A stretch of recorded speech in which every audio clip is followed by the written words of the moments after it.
শরীফের 30 নম্বর পারা সূরা আলার শেষের দিক থেকে আল্লাহ রাব্বুল আলামিন পবিত্র কোরআন শরীফের মধ্যে ঘোষণা করেন, قد أفلح من تزكى وذكر اسم ربه فصلى।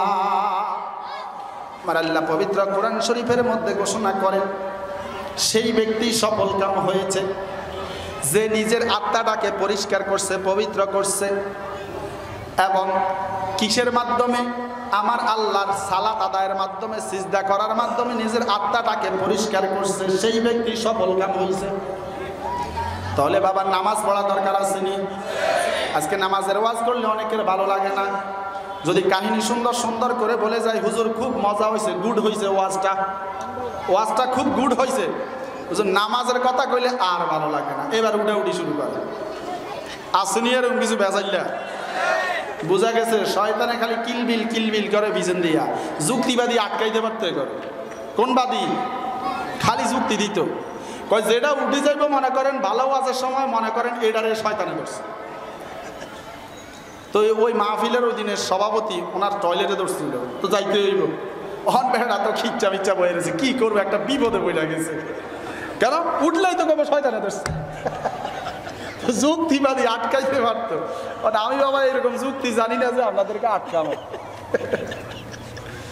বন্ধুরা বাবারা, তারাই সফল কাম হয়েছে যারা নিজের আত্মাটাকে পবিত্র করেছে আমার আল্লাহকে সালাত আদায়ের মাধ্যমে। সালাত আদায় করতে হবে, নামাজ আদায় করতে হবে। বাবা নামাজ পড়া কি ফরজ নাকি ওয়াজিব, না সুন্নাত না মুস্তাহাব? 5 ওয়াক্ত ফরজ, অন্যান্য নামাজও আছে। নামাজ পড়তে হবে বাবা, নামাজ ছাড়া কোনো গতি নাই। নামাজ ছাড়া আপনি জান্নাতে যেতে পারবেন না, আবার ঈমান ছাড়া নামাজ দিয়েও কাজ হবে না। আকীদা যদি নষ্ট থাকে তাহলে আপনার নামাজও আপনাকে জান্নাতে নিতে পারবে না। কেন?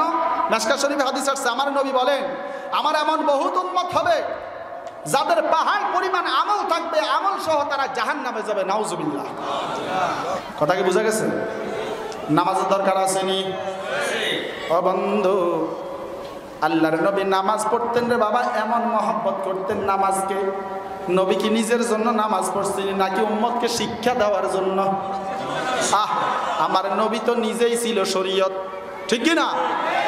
আমার নবীর জন্য শরীয়ত ছিল না, কারণ নবীজি ছিল সাহেবে শরীয়ত। নবীজি শরীয়ত শিক্ষা দেওয়ার জন্যই মূলত শরীয়ত পালন করছে।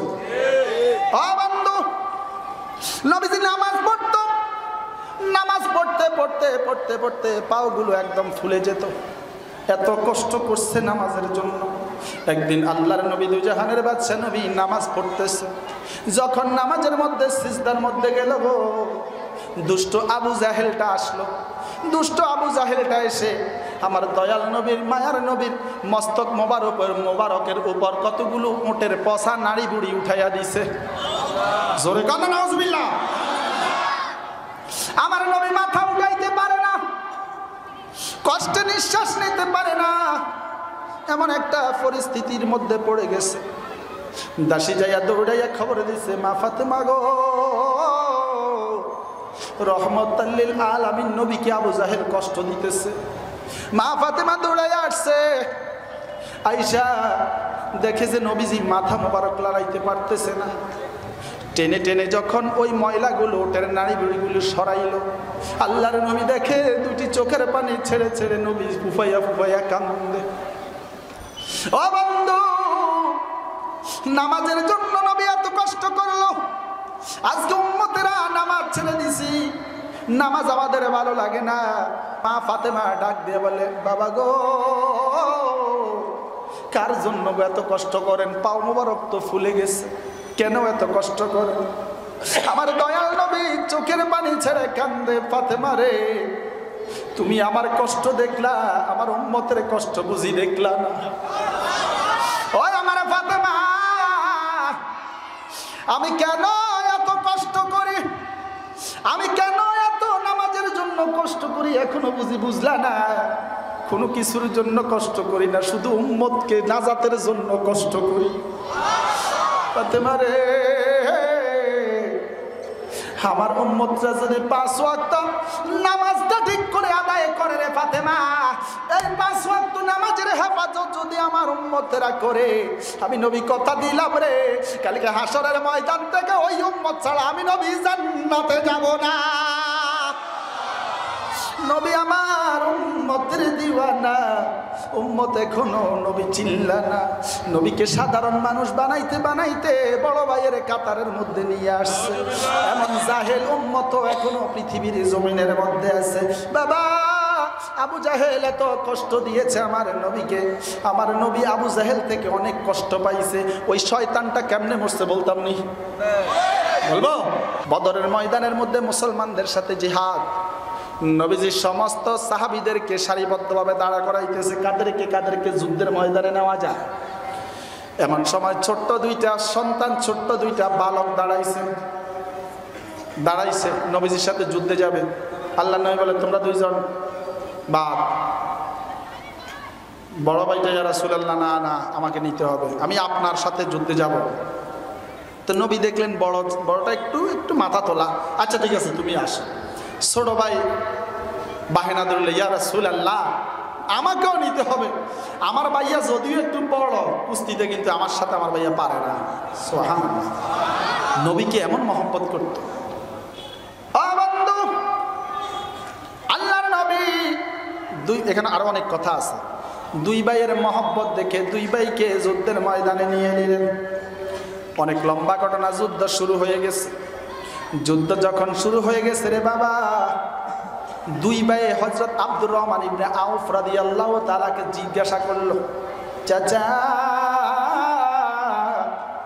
আপনি তো হলেন মক্কার মানুষ, মক্কার মানুষদেরকে আপনি ভালো চিনেন, আমরা মদিনার মানুষ মক্কার মানুষদেরকে তেমন চিনি না। বা চাচা গো, আপনি আমাকে বলে দেন চাচা আবু জাহেল কোনটা? সুবহানাল্লাহ, বাড়ি যাই কইন মে। ও চাচা আবু জাহেল কোনটা? কয় কেন তোমরা ছোট্ট মানুষ, আবু জাহেল দিয়া কি করবা? কয় চাচা মায়ের কাছে ওয়াদা করে এসেছি, যদি শিকার করতে হয় বড় রুই মাছটাকে আজকে শিকার করব। কেন কেন কেন? কে আবু জাহেল শয়তানটা নাকি আমার নবীকে মক্কার জমিনে সবচাইতে বেশি কষ্ট দিছে। ছোট্ট মাসুম বাচ্চার অন্তরের মধ্যে নবীর ভালোবাসা আছে। আজকে উম্মত হইয়া নবীর ভালোবাসা নাই, উম্মত হইয়া এখনো নবী চিনি না, ঠিক কি না? কেমন মা, মদিনার মায়েরা কেমন মা ছিল গো বাবা, নিজে জানে সেখানে তলোয়ারের বাজি হবে, তলোয়ারের খেলা হবে যুদ্ধের ময়দানে, ঠিক কিনা? ছোট্ট দুইটা বাচ্চাকে খেজুরের ডাল দিয়া যুদ্ধের ময়দানে ফাড়াইয়া দিছে। জানে নিজের ছেলে সেখানে শহীদ হয়ে যাবে, তলোয়ারের ভিতরে সে কিছুই করতে পারবে না, খেজুরের ডাল দিয়ে তারপরও সন্তানকে আটকায় না। নবীর মহব্বতে নিজের সন্তানকেও কুরবানি করতে রাজি হয়ে যায়। ও বন্ধু, ওই ছোট্ট দুইটা বাচ্চা আব্দুর রহমান ইবনে আউফ রাদিয়াল্লাহু তাআলাকে ডাকবে, চাচা গো মায়ের কাছে ওয়াদা করে এসেছি যে আবু জাহেল নাকি আমার নবীকে সবচাইতে বেশি কষ্ট দিয়েছে। ও চাচা আজকে যদি শিকার করতে হয় আবু জাহেলকেই আমরা দুইজন শিকার করব। যুদ্ধ শুরু হয়ে গেছে। ছোট্ট দুইটি বাচ্চা আবু জাহেল কোনটা খুঁজতেছে। আব্দুর রহমান ইবনে আউফ ডাক দিয়ে বলে, আমি যখন দুই ভাইয়ের অন্তরের মধ্যে নবীর মহব্বত এত বেশি দেখলাম, নবীর মহব্বত নবীর ভালোবাসা দেখে আব্দুর রহমান ইবনে আউফ দুইটা ছোট্ট বাচ্চাকে ডাক দিল। ওই যে দেখো দূরে দেখা যায় আবু জাহেল ঘোড়ার উপর বসে আছে, চতুর্পাশে বডিগার্ডেরা, চতুর্পাশে বডিগার্ড, ওইখানে আবু জাহেল বসে আছে। ওই যে ঘোড়ার উপর বড় ঘোড়াটা দেখা যায়, এটা হইল আবু জাহেল। বাবারে,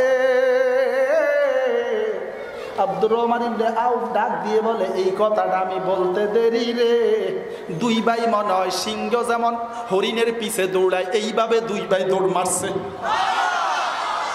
বন্ধুরা আমার, দুই ভাই ওই আবু জাহেলের সামনে দিয়া যায় নাই, কারণ সামনে দিয়া বডিগার্ডেরা আছে, 8-10 জন আছে বডিগার্ড, তারা আক্রমণ করবে। ছোট্ট বাচ্চা, একেবারে ছোট। দুই ভাই কি করলো, আবু জাহেলের গোড়ার পিছন দিয়া গেছে। খেয়াল আসেনি? আবু জাহেলের গোড়ার পিছন দিয়ে গেছে। পিছন দিয়ে যাইয়া আবু জাহেলের কে কোবাইতে চেষ্টা করতেছে। কি দিয়া? খেজুরের ডাল দিয়া। এটা দিয়া লাগে না। দেখে আবু জাহেলের গোড়া হয়েছে একটু বড়, তারপরে সে আরো উপরে, এখন এভাবে পাইতেছে না, আবু জাহেলকে পাওয়া যাইতেছে না। ছোট ভাই বড় ভাইকে বুদ্ধি দেয়, ভাইয়া কয় আবু জাহেলের শায়েস্তা করার আগে তার গোড়াটারে শায়েস্তা করতে হবে। কয় কেন? কয় আবু জাহেলের মতো শয়তানকে এই গোড়া কান্দে নিল, আগে এটারে সাইজ করবো। ওই গোড়ার বাচ্চা, তুই আবু জাহেল অবলা প্রাণী, তুই আবু জাহেলের কান্দে ললি কিনলে এত সুন্দর দাঁড়াই রেছিস কিনলে। নবীর আশেক যদি তুই হইতি তাহলে তো আবু জাহেলকে পালাই দেওয়ার কথা, ঠিক কি না? গোড়ার বাচ্চা তুই আবু জাহেলকে কেন কান্দে নিয়ে এত সুন্দর দাঁড়িয়ে আছে? ভাইয়া আগে গোড়াটারে সাইজ করবো। এই কথা বলে দুই ভাই খেজুরের ডাল দিয়া গোড়ার পায়ের মধ্যে মারছে বাড়ি। বাবারে নবীর মহব্বত, নবীর মহব্বত ওই খেজুরের ডালের ভিতরেও ছিল। ওই খেজুরের ডালটা নবীর মহব্বতে তলোয়ারের কাম শুরু করছে। ওই বাড়ির সাথে সাথে গোড়ার পাওটা কেটে পড়ে গেছে। বাবারে যত জোরে আপনারা খেজুরের ডাল দিয়া বাইরান, গোড়ার পাও কাটা সম্ভব নেই, সম্ভব নেই। তাহলে বোঝা গেল নবীর প্রেম খেজুরের ডালের ভিতরেও ছিল। মরা খেজুরের ডাল উস্তুনে হান্না না অত নবীকে ভালোবাসত। হ্যাঁ, ভালোবাসত নি? উস্তুনে হান্না না আল্লাহর নবীকে ভালোবাসে। আল্লাহর নবী উস্তুনে হান্নানার মধ্যে হেলান দিয়ে দিয়ে খুতবা দিতেন জুমার মসজিদে। পরে যখন মিম্বর বানানো হলো, উস্তুনে হান্নানা ওই মরা খেজুর গাছকে সরানো হলো। যখন নবী পরের জুমায় খুতবা দিচ্ছে, উস্তুনে হান্নানা হাউমাউ করে মানুষের মতো কাঁদতেছে। আরে উস্তুনে হান্নানা মরা খেজুর গাছ নবী চিনে, উম্মত হয়ে নবী চিনলাম না, ঠিক কি না? হযরত বিলালের মিনারা ওরে উস্তুনে হান্নানা, উস্তুনে আবুলু বাবা।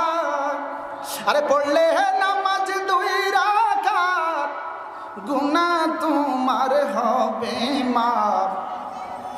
পড় কর তওবা বৈশা সেই জায়গায় দয়াল মাওলা গো, আমারে নিবেন মদিনা, কওনা আমারে নিবেন মদিনা, মাওলা গো আমারে নিবেন মদিনা। বাবা নবীর রওজায় যাইলে গুনাহ মাফ হয়নি, গুনাহ থাকেনি। নবীর রওজা যায় যেই নিয়তেই যাও, নবী তো নিয়তের শর্ত দেয় নাই। নবী কি দেয় নাই? নিয়তের শর্ত দেয় নাই, বলছে শুধু গেলেই হবে, তার জন্য নবীর শাফায়াত ওয়াজিব হয়ে যাবে। শর্ত দেয় নাই এখানে, নবীর রওজায় যাও জীবনের গুনাহ মাফ। সুবহানাল্লাহ।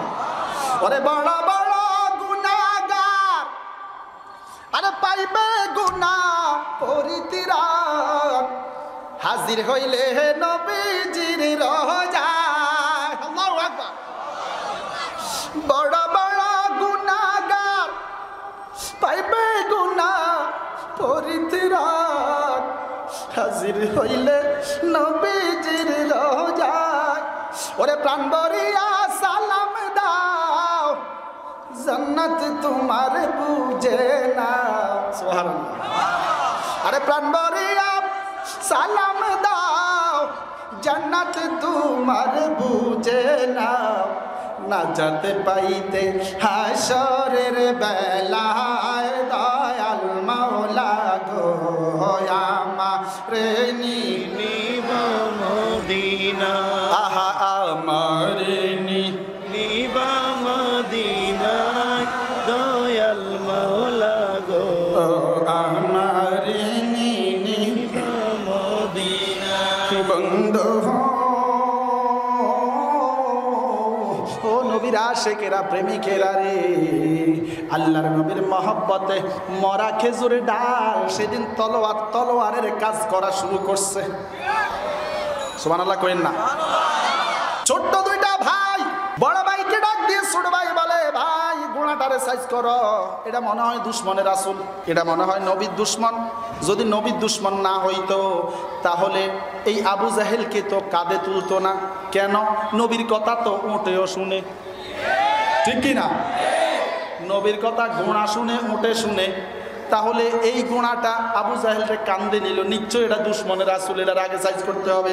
একটা বাড়ির সাথে যখন ওই গোনাটার পাও কেটে গেল পিছন দিয়া, আবু জাহেল থপ করে নিচে পড়ে গেছে। আল্লাহু আকবার। ও বাবা, আবু জাহেল নিচে পড়তে দেরি রে,